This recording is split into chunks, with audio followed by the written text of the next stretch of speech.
Bismillahirrahmanirrahim. Assalamualaikum warahmatullahi wabarakatuh.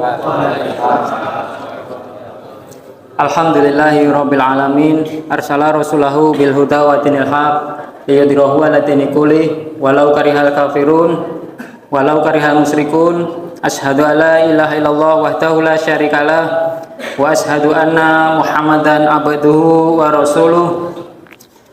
Rabbi shrah li sadri wa yassir li amri wahlul 'uqdatam min lisani yafqahu qawli, amma ba'du. Bapak Ibu, saudara jamaah salat Isya ingkang kula hormati, ingkang dipunmulyakaken Allah Subhanahu wa taala. Alhamdulillahirabbil alamin. Ing dalu menika kula panjenengan tasih diparingi kesempatan umur panjang kalian Allah Subhanahu wa taala sehingga saged ndugeni napa ingkang dados kewajiban kula lan panjenengan. Ugi mboten kesupen salam saha selawat kita aturaken dumateng junjungan kita Rasulullah Muhammad sallallahu alaihi wasallam ing benjang di yaumul akhir kula lan panjenengan badhe nyuwun syafaatipun. Bapak Ibu jamaah salat Isya, yang mriki kula badhe ngaturaken kultum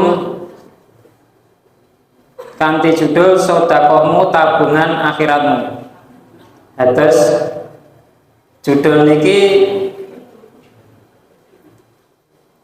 sing dipasrahke kula rikala dinten Senin 3 pekan yang lalu. Atus niki Ustadz tidak mengisi.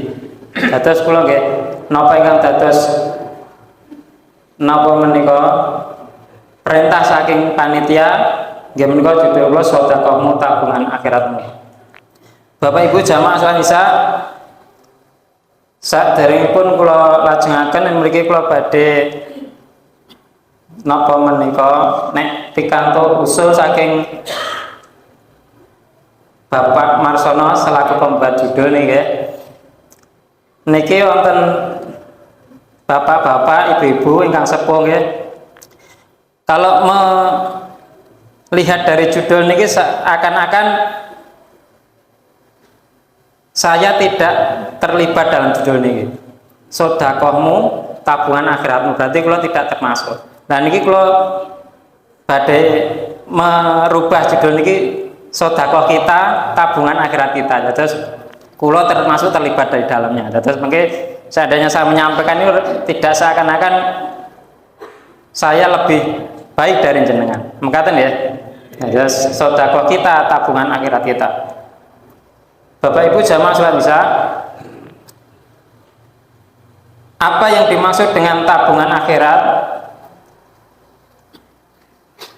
Di sini saya mengambil atau menukil dari penjelasan dari Ustadz Rasyid Abu Rosidah hafidhahullah, yaitu yang dimaksud dengan tabungan akhirat adalah harta yang bermanfaat, harta yang kita miliki yang bermanfaat untuk menyongsong kehidupan akhirat. Terus kula lan panjenengan nggadahi harta benda menika yang kita gunakan untuk kepentingan ataupun tujuan kehidupan akhirat, itulah tabungan akhirat. Maka segala nikmat yang Allah berikan kepada kita kemudian kita gunakan untuk kebaikan di jalan agama, insya Allah itu dinilai tabungan akhirat. Rasulullah Shallallahu Alaihi Wasallam bersabda dalam hadis yang panjang, artinya sejatinya kebaikan yang akan mengiringi seorang mukmin setelah ia meninggal adalah satu, ilmu yang ia ajarkan dan ia sebarkan. Jadi tabungan akhirat dengan judul tabungan akhirat menika waus berkaitan dengan hadis Rasulullah, yaitu seorang mukmin bila sudah meninggal akan membawa tabungan di akhirat. Di antaranya yang pertama adalah ilmu yang ia ajarkan. Terus seorang mukmin yang telah mencari ilmu kemudian diamalkan atau lebih-lebih disebarkan, menika badhe napa menika ngunduh utawi nanti di akhirat akan membawa pahala yang ia sebarkan. Yang kedua, anak soleh yang ia tinggalkan. Seorang mukmin yang sudah berkeluarga kemudian mempunyai keturunan, kemudian ia didik anaknya dengan didikan agama, kemudian menjadi anak soleh, kemudian dia meninggal, insya Allah dia akan, anak yang soleh akan mengirimkan pahala orang yang meninggal itu di akhirat. Itu akan menjadi tabungan di akhirat. Kemudian yang ketiga, Al-Quran yang ia wariskan. Al-Quran ini bisa dikiaskan mungkin hafalan Al-Quran ataupun berbentuk kitab Al-Quran. Jadi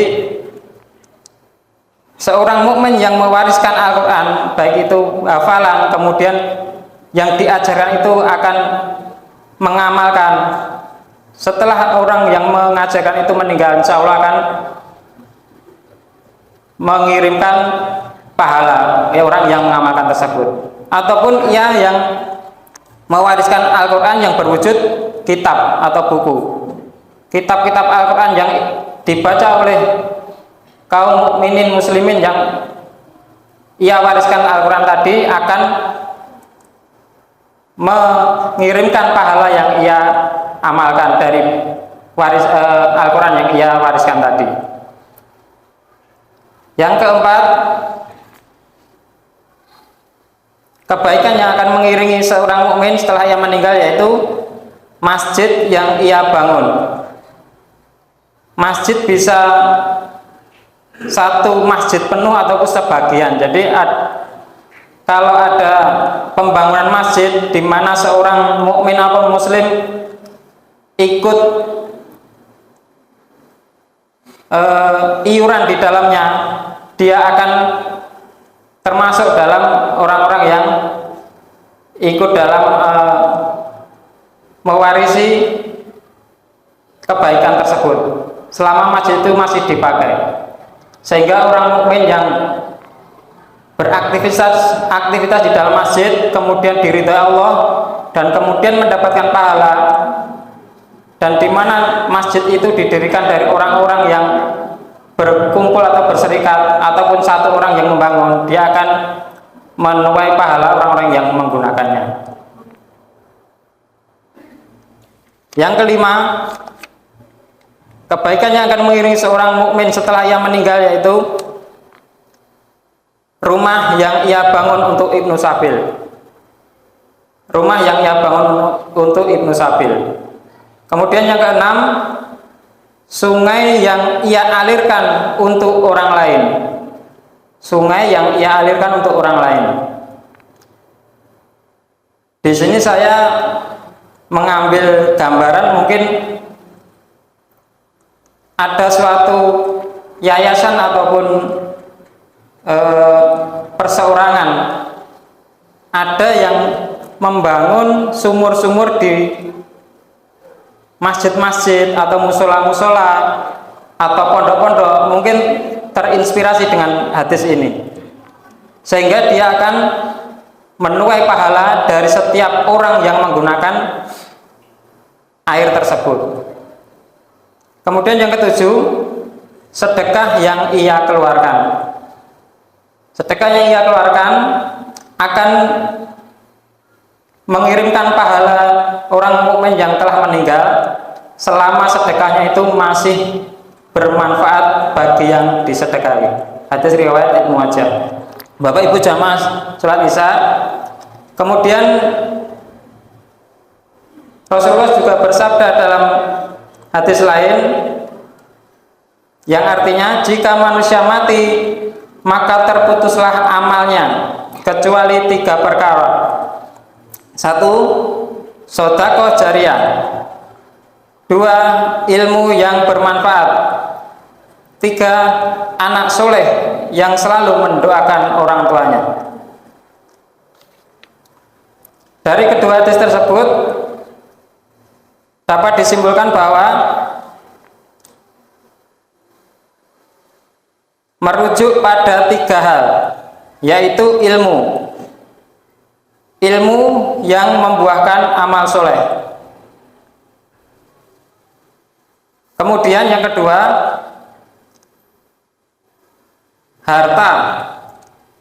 harta yang digunakan untuk kebaikan menurut syariat Islam, bukan menurut pandangan manusia umumnya.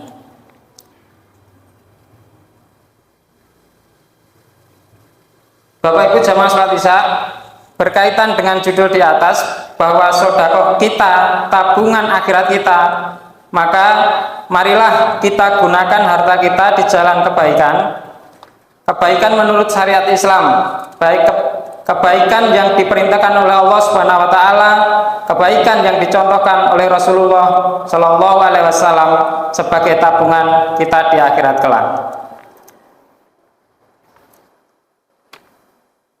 Demikian untuk kultum saya pada kesempatan kali ini, mudah-mudahan bisa bermanfaat untuk saya pribadi dan khususnya kepada jamaah semuanya. Ada kurangnya saya mohon maaf, ada lebihnya dari Allah Subhanahu wa taala. Akhirul da'wana wabillahi taufiq wal hidayah. Assalamualaikum warahmatullahi wabarakatuh.